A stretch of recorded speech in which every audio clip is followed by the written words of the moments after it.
Every pregnancy needs utmost care and attention. But certain pregnancies need a little extra attention. An Rh negative mother carrying an Rh positive baby is at increased risk of complications. BSV is at the forefront to ensure safe delivery in every Rh negative pregnancy.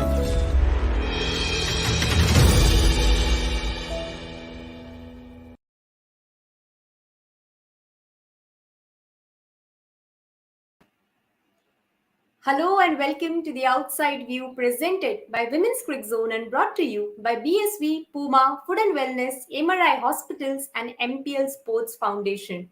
So let's just think about this. What is more beautiful?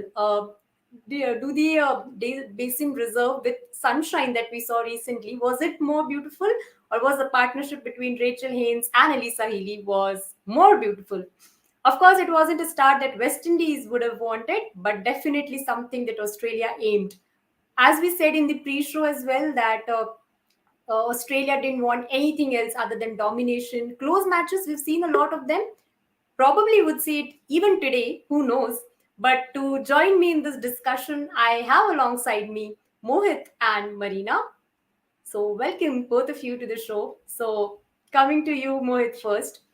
We were discussing about the conditions in the pre-show, that there was rain the entire day yesterday as well. Probably it looked like in the initial stage also it looked that batting was tad bit difficult, but the batters gave themselves enough time to settle in, and the result is what we see in front of us now. Yeah, definitely. Like there was enough in the pitch in those first 10, 15 overs for the bowlers, and the West Indies bowled well as well in patches, but they just didn't take their chances. Like there was one chance very early, which a tough chance, but Chanel Henry dropped it off her own bowling. Had that catch been taken, they would have been able to like break through and get a wicket in the power play. And after that, the catches kept getting simpler, but the result never really changed for the West Indies. Like, I think there were at least half a dozen catches that they dropped. And against a team like Australia, you need to take every single opportunity that comes your way. Here, like, for the majority of the innings, West Indies was missing more opportunities than taking them. And their bowling also was questionable for a significant portion of the innings. Stephanie Taylor's captaincy also was probably not up to the mark in a crucial match. Shamilya Connell, who was probably one of the better bowlers on the day, didn't even bowl her full quota.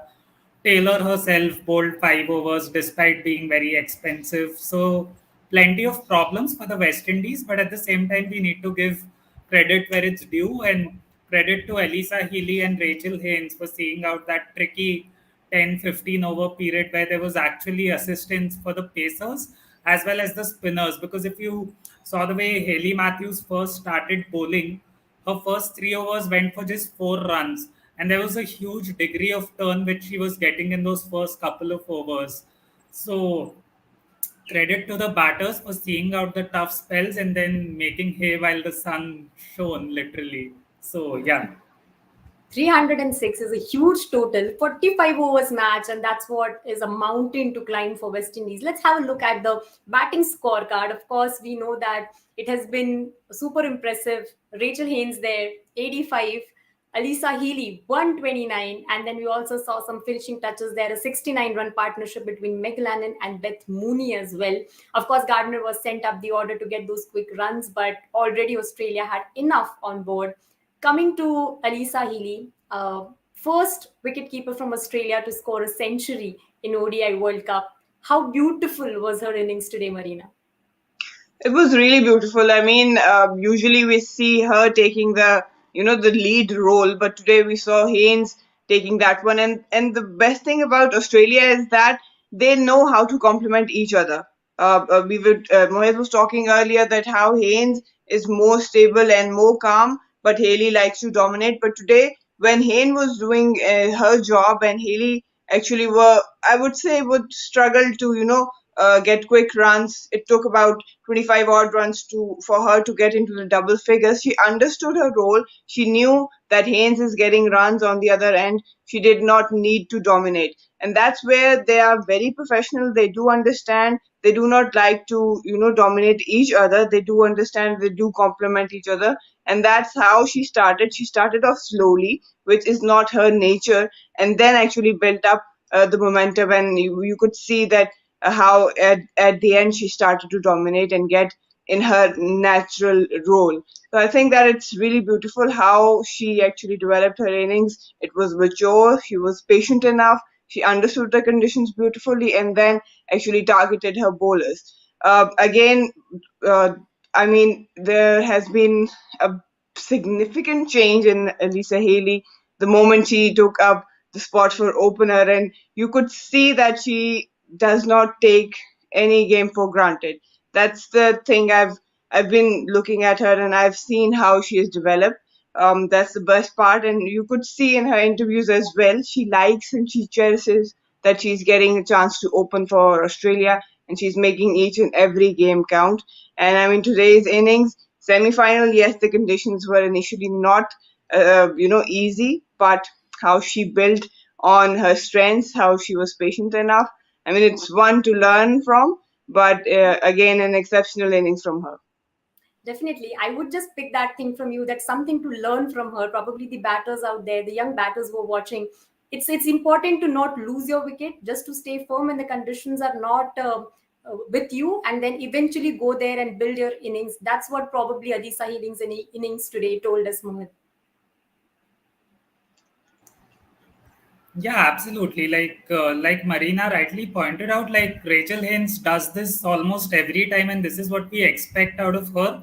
But the knock that Alyssa played today was very uncharacteristic, and it shows her growth as a player. Like Marina said, like she used to be a player who used to bat at 6, 7 or lower down in the order, but ever since she's been promoted to opening the batting, she's like taken on that responsibility and thrive under the additional pressure. And in a team like Australia, those top three slots are very important because if you look at their domestic structure or even within this team, there are other players who are proven openers. Someone like Beth Mooney is an opener. She opens in the T20 format. She's scored so many runs for Australia and also on the domestic circuit. There are players like Nicole Bolton, Elise Villani.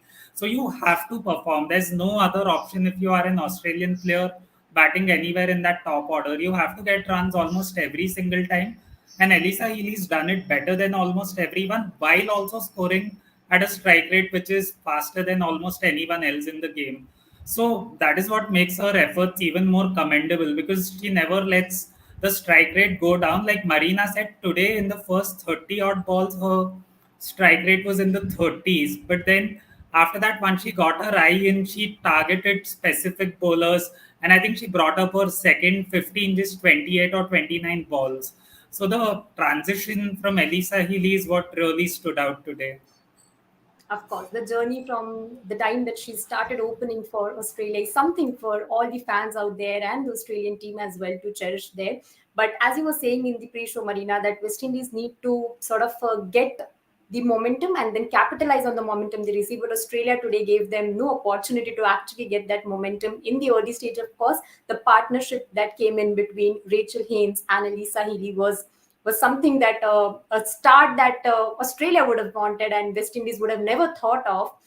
They were just not able to get that early breakthroughs. But then when Beth Mooney and Meg Lannon started there, they made sure that they don't take a lot of balls and just sort of continue that momentum, not let go the opportunity to cross the 300 mark. You're just playing the 45 overs. Yeah, again, I mean, you have to understand the mindset of Australia. Again, they knew the foundation was set. They could have reached 300, and that's exactly what they've done.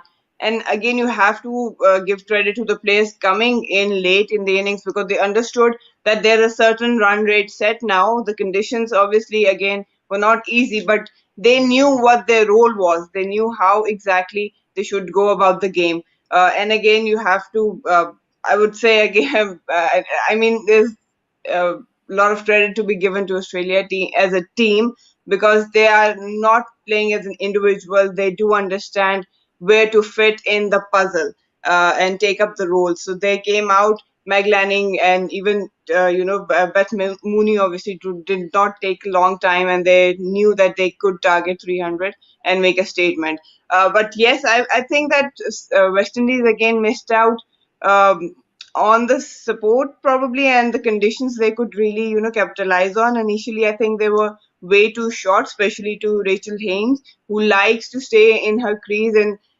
hunting for that length, shorter length, and score runs off. I think yes, Henry, no doubt she did bowl well, but if you look, she was bowling with the cross seam. Most of her deliveries were cross seam, so she wasn't really actually utilizing the new ball. So might have gone with the Matthew, who was getting a lot of turn and bounce initially, and with left-hander on the crease. Again, I think West Indies should have thought outside the box. Yes, the lines were not right. Shaninda Connell initially struggled, but again, I said there was just enough for West Indies to get those early breakthroughs, but there was no disciplined bowling. And again, fielding was a huge letdown. And against a team like Australia, you cannot afford to drop chances. Definitely. So before we talk about the fielding that we've seen from West Indies, let's have a look at the bowling scorecard. Not a very good view out there for the West Indies fans and the team as well. Of course, 2 wickets for Chanel Henry there. Hayley Matthews was economical with the ball, but no wicket to her account there, and one for Shamilia Conan.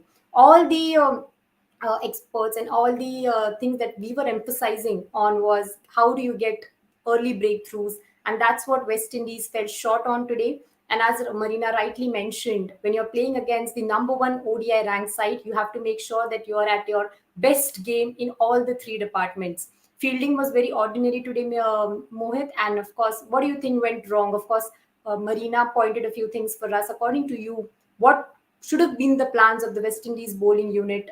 Because they weren't just able to find the ways. Even Stephanie Taylor came into bowl. Haley Matthews was economical. Dropped catches, of course. So nothing, just luck and probably no momentum there for West Indies cost them. Yeah, I think it's a combination of a lot of factors. Like, just to pick up from what Marina was saying, like, this is something that they've been guilty of doing right through the tournament. Like, their fast bowlers have generally bowled very short and also a fair distance outside the off stump with a 6-3 or 7-2 field, which is a very defensive way to go about things in the power play, because you want to attack with your fast bowlers and try and strike early. But when you bowl those lines or lengths, other teams might just sit back and like let you bowl and get away with it without conceding too many runs. But against a team like Australia, they will not let you get away with any mistakes in either line or length, and they are also very proactive. So like when if you talk about a player like Alyssa Healy, like as soon as she saw that their younger, inexperienced bowlers were introduced into the attack, like Marina had pointed out in the pre-show, she was quick to jump out of the crease. And even against Chanel Henry, she was like taking 2 or 3 steps down the wicket, and a couple of times Henry even pulled out before bowling because she could see that Healy had already advanced a fair way out. So it's just that proactiveness which Australia show as a team, which most other teams don't. So it's not easy bowling at them. But at the same time, West Indies could have been a lot better with their tactics as well as their team selection. Because, like we said in the pre show, like someone like Anisa Mohammad's never performed against them. And she unfortunately got injured as well. But even before that, like her 2 overs were when Healy first started hitting out and the momentum kind of changed. And Yeah. also, when you like talk about the West Indies fifth bowler, that's been a big issue for them. So if you look at their three most experienced players today, Anisa, Stefani, and Deandra Doughton, I think they bowled 10 overs and conceded almost 100 runs. So in the big matches, you want your biggest players to pull their weight and perform. Unfortunately for West Indies, that didn't happen. Anisa got injured, and Doughton and Taylor both haven't been bowling a lot for quite some time now. And that rustiness, I think, showed today. And Australia is the kind of team that can take full toll of such lapses. And unfortunately, West Indies had to pay the price.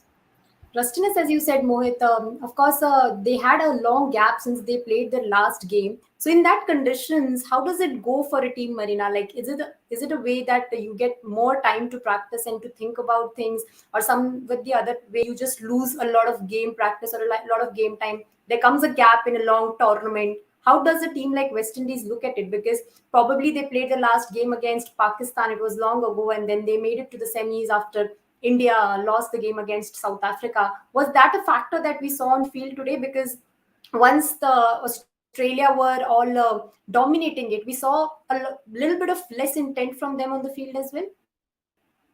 Well, I think it shouldn't be the case because being a professional, I mean, you have to utilize each and every day, especially when you're playing a World Cup. And again, as I said in the pre-show, that it's a gifted opportunity for them. They should have been prepared well. They should have done their homework. I think they did miss out on actually the weaker areas of Australian batters. They exactly knew. Now they play a lot of cricket, and even with the analysis coming up in each and every game, you can pick bits and pieces. I think yes, few things have been attached with West Indies. Their unpredictability that can work either way for them. But I feel that it has been a very ordinary performance, I would say, given the fact that it was a great opportunity for them to reach semis. Yes, at times longer gaps do affect. It's hard to stay away from the match practice, and it kind of gets to you. But again, being professional, you have to get at the top of your game. You have to utilize each and every day. Probably when you know that you have not got a lot of success in the previous games, there were a lot of issues in their batting as well as in their bowling, so they had that opportunity in all those off days to go and work out on their fielding, especially on their bowling lines and lengths. And that's where I think West Indies hasn't done probably the work they needed to be at the past standard that was required for a semi-final. Again, I think being professionals, it doesn't matter if you get 1 day off or you get 10 days. It's how you utilize, and it's how and what your mindset as an individual and as a team should be, especially when it's a World Cup. I don't think that these kind of excuses should be there. Again, I expected a lot better from West Indies today because they were having the opportunity. It was obvious for Australia to be in the top four, but West Indies, they had their ups and downs. They should have been displayed a better cricket, better strategy, and again, things like fielding, that's in your control. I do understand that you can get a good day with the ball or bat, but something as a team you can make statement with, that's one area where fielding stands out. So you can tell with the body language initially that it looked like they were laid back, it looked like they waited, and that has been the case. They actually do wait for opposition to make mistakes, and today the opposition did. As I mentioned in the pre-show, that Australia likes to attack, and they do give you opportunities, but do you actually make them count? That's where the teams can beat or cannot beat Australia. And again, it was a given opportunity for West Indies today, but they failed actually. And now, for the coming to the chase, they would of course need an extraordinary batting performance coming in. Getting to the chase now, of course, 306 is what West Indies need to become the first finalists of this Cricket World Cup, and Australia need to go there and defend it. But talking about Deandra Dottin and Haley Matthews have been opening the innings, but we also have Rashada Williams, and I remember that in one of the previews, one of our experts said that probably it was Brittany only who said that Rashada Williams can come up the order as well. She can play with Deandra Dottin there, and one down probably Haley Matthews. Do you think any changes coming in, Mohit, from that perspective? Because if Deandra Dottin or Haley Matthews walk back to the pavilion without making a larger impact, it's going to be difficult for West Indies to get to finish line. I would personally want West Indies to open with Matthews and Doughton. Rashada Williams is an opener. She's had success there in the past, but you just need to look at the target in today's match. It's 306. And you want your best players to face the maximum number of balls. And the other thing is, we saw it in the match against India. These two players, if they get going, they can get off to a very explosive start. They brought up the 112 overs against an Indian new ball bowling attack of Jhulan Goswami and Deepti Sharma, who are very good new ball bowlers. Australia obviously has a equally good or maybe a better new ball bowling attack, but these are players who can take the attack to the opposition. And with Elise Perry missing out, I think it would be Darcy Brown who would open the bowling. She's a very exciting bowler. She's done really well, but ultimately she's a player with very limited experience, and we don't know how she'll deal with the pressure of being attacked early. So I think the best way for West Indies to go about this chase will be to put their big three batters at number 1, 2, and 3. Because the problem with sending Rashada Williams or Kaisia Knight up the order is they might chew up a lot of dot balls, which again will increase the asking rate a lot. And that would then put pressure on the likes of Taylor or Matthews to get going from the beginning, which is something that you don't want. You want them to play 20, 30 balls like Alyssa Healy did and then explode. And these are players who are capable of getting big hundreds. Matthews has gotten 100 uh, against New Zealand already in this tournament. Stephanie Taylor scored runs against all oppositions over the years. So I personally would want to pack the top three with Matthews, Doughton, and Taylor. So yeah. So that would be top three for West Indies, and they would want that they come and just play their natural game and get some quick runs for the team. Of course, the middle order hasn't looked at its absolute best. A good performance and a just natural game from Stephanie Taylor is also what West Indies would expect. But coming to the bowling of Australia, of course, Jess Jonathan tweeted that it's going to be a box office game when actually West Indies made it to the top four. But we have a lot of big names to discuss about Australia's bowling unit. But we have Ashley Gardner there, we have Jess Johnson, we have Alana King, the spinners, and West Indies batters have sort of struggled against spin their Marina. So just to wrap up things here, who do you think is going to make a larger impact today with the ball amongst the spinners or pacers? Who would be your pick from the Australian bowling unit? Well, to start off with, I think the conditions actually will suit Megan Shoot really well. Yes, she likes to, exploit, and she's experienced enough. And obviously, they've got huge total at to defend, so it won't be a problem for them. But I think that Megan Shoot in these conditions can be very little for West Indies. They have to be very wise against her. Yes, for me, Megan Shoot is actually going to make a huge impact. But they've got other bowlers as well. I think Ilana King in these conditions, she can also make a difference. Yes, it's. I mean, West Indies did miss out Fletcher. Having a leg spinner can give more support to your bowling as a unit. But well, they also had other resources. But I think the type of bowling Alana has been doing, she's being good with the variations. She's been good with the line and length as well. So I think they've got the right arsenal and obviously a lot of runs on the board. And again, the fielding side, they are a commendable fielding side. The Australians are not going to make it easy. It does not matter if they've got 300 on board. They're going to make it like they're defending 150, and that's how professionals do. So it's not going to be easy for the West Indies, but I think starting off with the bowling in these conditions, it will be interesting to see how the opener, especially Dandra Doughton, deals with Megan Shoot. Of course, they pulled a stunner, West Indies, in the first game. Can they pull a stunner in their last, probably, if what could be their last game against Australia in the semi-final one? What are we going to witness in this second innings is going to be interesting. And we'll, of course, pick up this conversation in the post-match show. Until then, we'll, of course, get our first finalists of this World Cup as well. Until then, you stay tuned to Women's Cricket Zone for all the updates on women's cricket.